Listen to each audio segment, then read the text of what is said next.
hidup kita adalah ini. Matius 25 ayat 31. Apabila anak manusia datang dalam kemuliaannya dan semua malaikat bersama-sama dengan dia, maka ia akan bersemayam di atas tahta kemuliaannya. Lalu semua bangsa akan dikumpulkan di hadapannya. Dan ia akan memisahkan mereka seorang daripada seorang, sama seperti gembala memisahkan domba dari kambing. Dan ia akan menempatkan domba-domba di sebelah kanannya dan kambing-kambing di sebelah kirinya. Ayat 34. Dan raja itu akan berkata kepada mereka yang di sebelah kanannya, "Mari hai kamu yang diberkati oleh Bapakku, terimalah kerajaan yang telah disediakan bagimu sejak dunia dijadikan. Sebab ketika aku lapar, kamu memberi aku makan. Ketika aku haus, kamu memberi aku minum. Ketika aku seorang asing, kamu memberi aku tumpangan. Ketika aku telanjang, kamu memberi aku pakaian. Ketika aku sakit, kamu melawat aku. Ketika aku di dalam penjara, kamu mengunjungi aku." Saya dalam hidup saya tuh selalu tanya sama Tuhan, masa hidup cuma begini aja?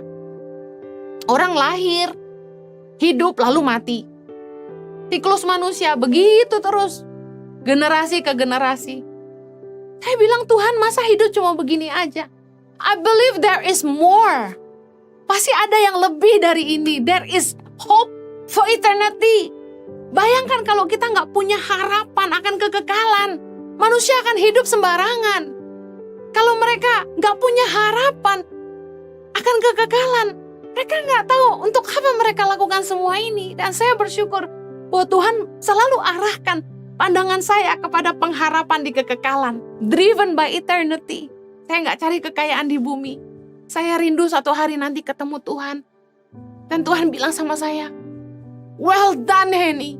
Welcome to my kingdom." Saya percaya dalam firman Tuhan di Yohanes 5 ayat 28 berkata gini, "Janganlah kamu heran akan hal itu, sebab saatnya akan tiba bahwa semua orang yang di dalam kuburan akan mendengar suaranya."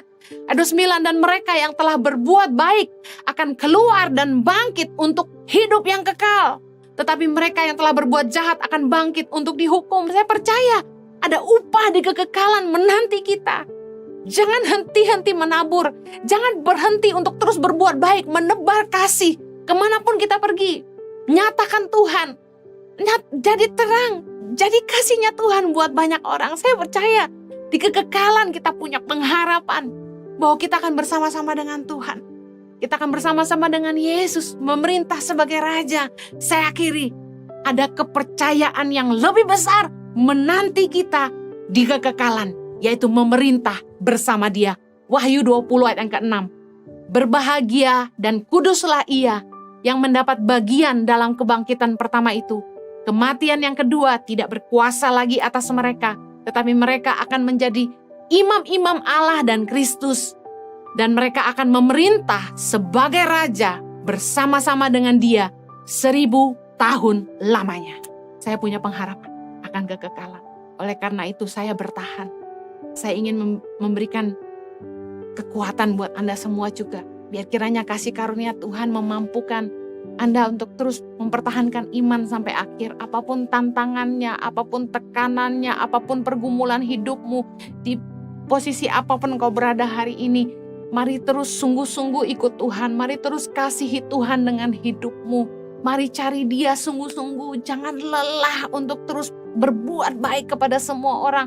Saya percaya upah di kekekalan menanti kita semua. Terus bertumbuh dalam Tuhan, tetap setia ikut Dia,